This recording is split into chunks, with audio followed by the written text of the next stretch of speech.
Hello everybody, back here again for another vlog a day, and today is Wednesday the 9th, and today was a beautiful day outside. It was absolutely just gorgeous temperature wise. It was stayed in the real high 60s overnight, and then it got into the mid 70s and got in the low 80s throughout the day. It was just beautiful though, sun shining, couldn't ask for a more beautiful day. So had a handful of things around here to get taken care of, nothing really major.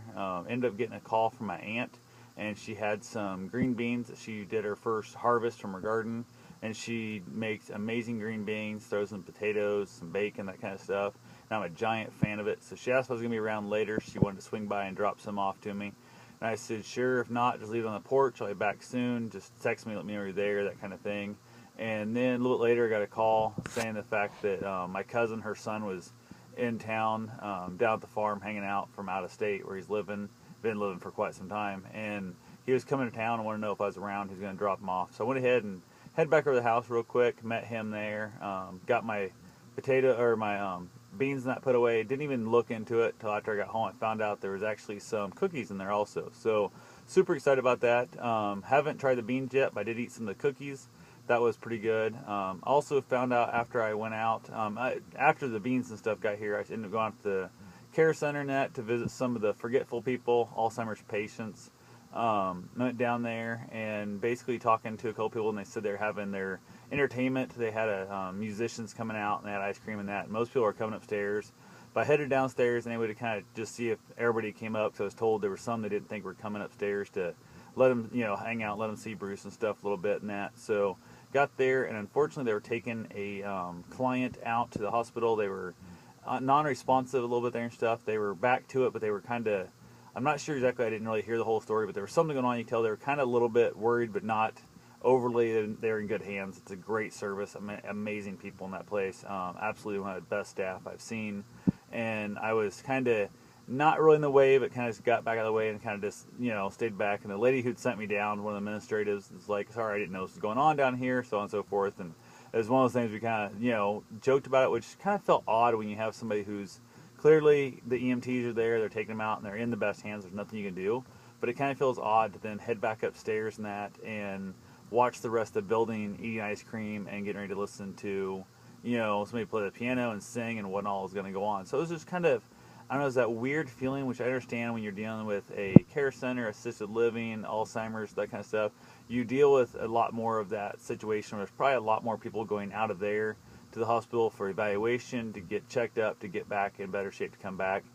And if you, every time you spent a week, fretting over it and worrying about it and all stressed about stuff, you'd have a lot more going out there a lot quicker. So the sooner you get your mind off it and kind of move on, it's better.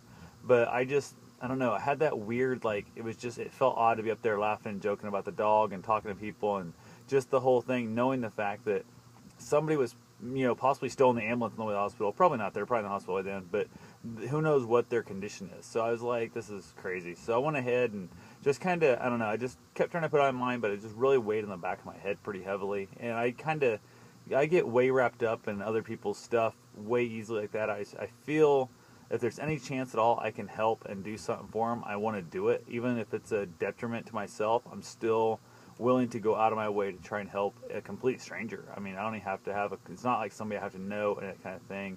It's just there's somebody I can take care of and all, I'm going to go out of my way to try. Sometimes I'm sure I annoy people that way.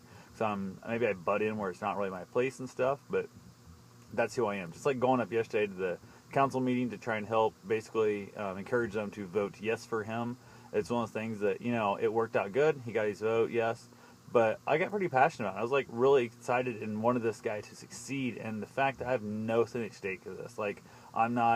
There's no benefit to me except the fact that this dude's going to have a business, and hopefully it helps encourage our town, helps grow our town, so on and so forth. That's it. I mean, it's a very distant benefit to me in that whole process. But went ahead, headed out of there, went and got some other stuff I had to take care of. Had to return some items to Hy-Vee. I had bought the wrong chips. I thought they were on sale. They weren't on sale, so on and so forth. No big deal there really, but got that taken care of. Went out for my run. I was kind of annoyed the shit out of myself. I forgot my running shoes. I don't know what the heck was going on. So I had my Vibram 5 fingers in there, and where I was going to run today was down the trails. It's a lot of big rock where it starts out, and the rocks just kick I can't stand it. They hurt my feet real bad. So I turned around, headed back, and ran the roads and stuff. Kind of ran around town and that. Wasn't too bad.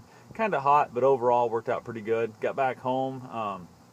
Ended up finding out that the lady had sold the Saturn II a few months back. Ironically enough, it was kind of funny. She'd missed a payment last week, so it's kind of ironic that it happened this week. But her car, the Linky, is something is screwed up. I was told the transmission's out, whatever. So I got her number from my mom, who works with her, and we talked to her and stuff. And she kind of described what was going on. A couple of the shops said, "Oh, the transmission's out.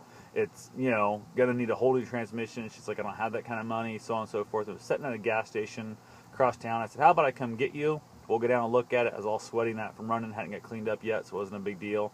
Headed down there, took her with me, basically to kind of help. I needed a key first off, and then second off, to kind of have her move the shift around. I looked at stuff, found out all it was the E-clip that's that holds the linkage on for the shifter had popped off. I was able to get to it, got it back on, got it drivable. Told her I'd follow her over to the parts store so I could try and buy a new E-clip, and then she's like, "I have no cash at all. I wasn't even thinking about needing money."